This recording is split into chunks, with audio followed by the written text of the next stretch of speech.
The other thing, what you've got with this rig is you've also got, if you can see there, how you won't get this hit with any other material as well. That it's only you're only going to get this with the stiffer materials. So you've got pretty much there. You've got it's running parallel with it. It's kind of kinked a little bit, but that it'll come out no problem because of the material. That's what the material's incredible. It's really versatile what you can do it. But if you look at the actual D there, it's formed a lovely D at the top there. So it's given me really double strength, a double strength material at that point. Now the knot here, it did annoy me at the beginning, and I was thinking of ways how I could come up with it. Now the only way I could come out with getting away with that was shrink tube. I put a tiny piece of shrink tube over it and then steamed it down, but in the end it was just extra weight to it, so I didn't bother. So but it's the other thing what you've got as well is you've got it's really an aggressive, it's an aggressive curve which you get with the ordinary chod thing. The only bit that I'm not happy about, and it was my own doing, was the actual putty bit at this end. I would much rather have had a loop in it at this end, but I don't think it's going to make a massive difference to this material, to be honest with you. I mean, it makes a massive difference on chod, so we can only really test it and see what happens. But as rigs go, I mean, I've come up with a few over years, and I would definitely say that is definitely one of the best rigs I've come up with. These hooks are incredible as well. I stopped using them for Ridge Monkey.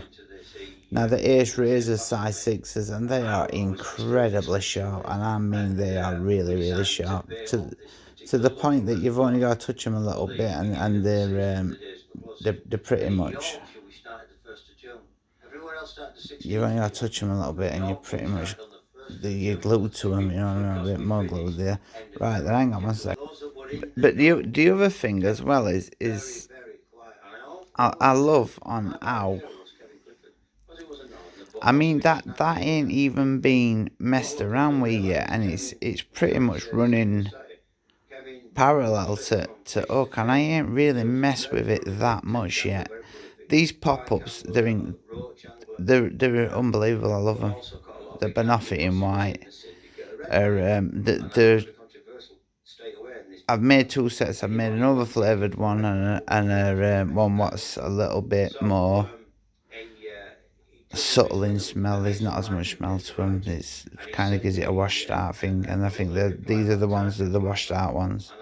They're the ones I'll be going with down there. So we want that D as well, bringing back down to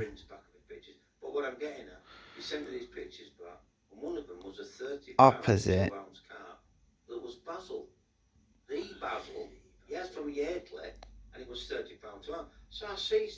opposite that bob. So we're at that.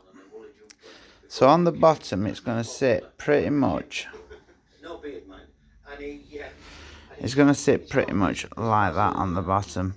Now all of the movement from this hook is going to come from the swivel, the bottom end of the swivel. If you mess about with this end of the swivel, with this, then you're only going to hook him if the carp come in straight on the rig at that angle what we're at now, which you can see pretty much that's running bang on parallel with everything's running perfectly straight there. Right, so if the carp comes in at that angle, obviously, hang on a second. So what we're saying is if the carp comes in at that angle, you're going to catch it. But because of the swivel, it's giving you full 360 degrees easily movement round. That's just through the end of the swivel, just through this part of the swivel, and it's it's a big thing with it, because if not, there's a chance that you're gonna be they're gonna be coming in at wrong angle, and you're not gonna be getting them. But I would definitely 100% give that rig a go, and remember where you heard about it first, because I ain't seen another version of that anywhere.